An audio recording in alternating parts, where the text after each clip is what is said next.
Being heard and being understood are not the same thing. And if you've ever walked away from a conversation feeling like your partner listened to every word you said and still completely missed the point, then you already know what I'm talking about. Today, I want to talk about what is actually happening in that gap and why closing it starts somewhere you may not expect. And I'll walk you through a little exercise at the end to help you in this space. Here's the thing. You're not asking to be agreed with. You're not asking for them to fix anything. You just want to feel like this person sitting across from you actually gets it, but somehow they keep missing it. And there's a difference between being heard and not being understood.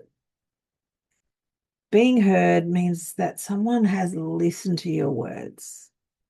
Being understood means that they got what was underneath those words. They understood the feeling, the need, the thing that you were actually trying to say. And most people in this situation are just simply getting heard. Your partner's listening, but they're not being understood. And that distinction matters because it means the problem is not that your partner is not paying attention, it's something important is getting lost in the translation. And you know what? This can be really disorientating because from the outside, the relationship looks really functional. There's no obvious problem that you can point to. You can't say that they never listen because technically they do.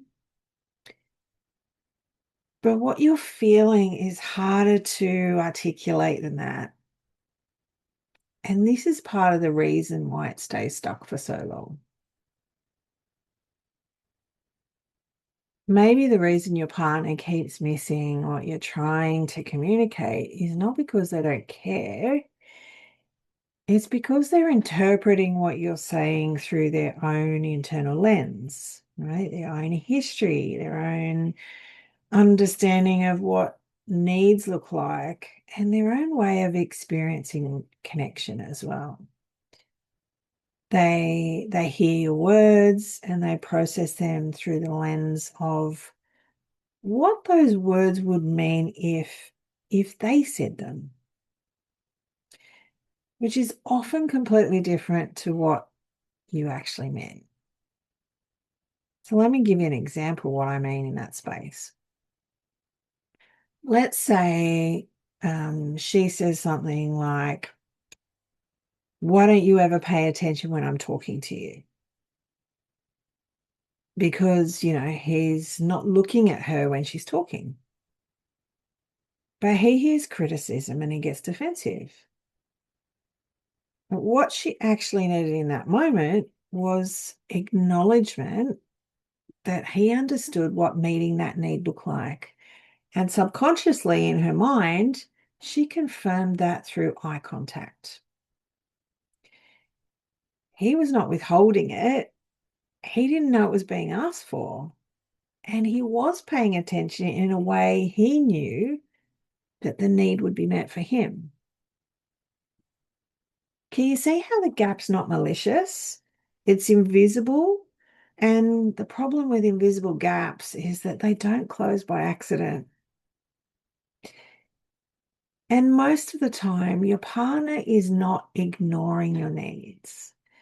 In most cases, they really cannot see how to meet them because they've never been shown what your specific need actually looks like.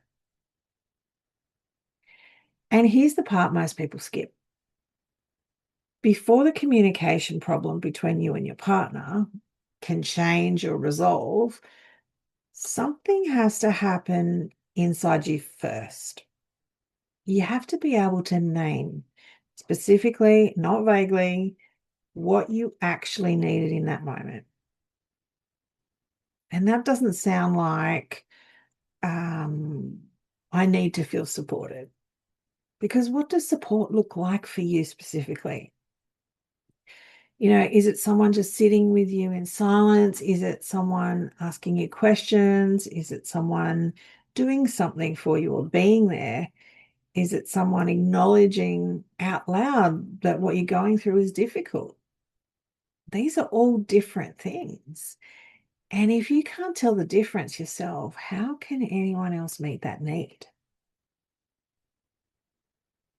I find that most people can't describe what truly being understood is like for them. They just know when it's missing. And you can't ask for something that you've never learned how to name. And I think we all forget sometimes that self-discovery is not separate from relationship work. It's the foundation of it. Getting clear on your own needs is not navel gazing. It's the prerequisite for being really known by another person and by yourself. Sharing your life with another person is just so much better when you show up knowing who you are and what you need. So, as I promised at the start, I have a little exercise here to help you with this. Now, let me be clear, I'm not giving you something to take into a conversation with your partner today. This is just for you. It's for you to get clear and honest about what is actually happening within you in these moments.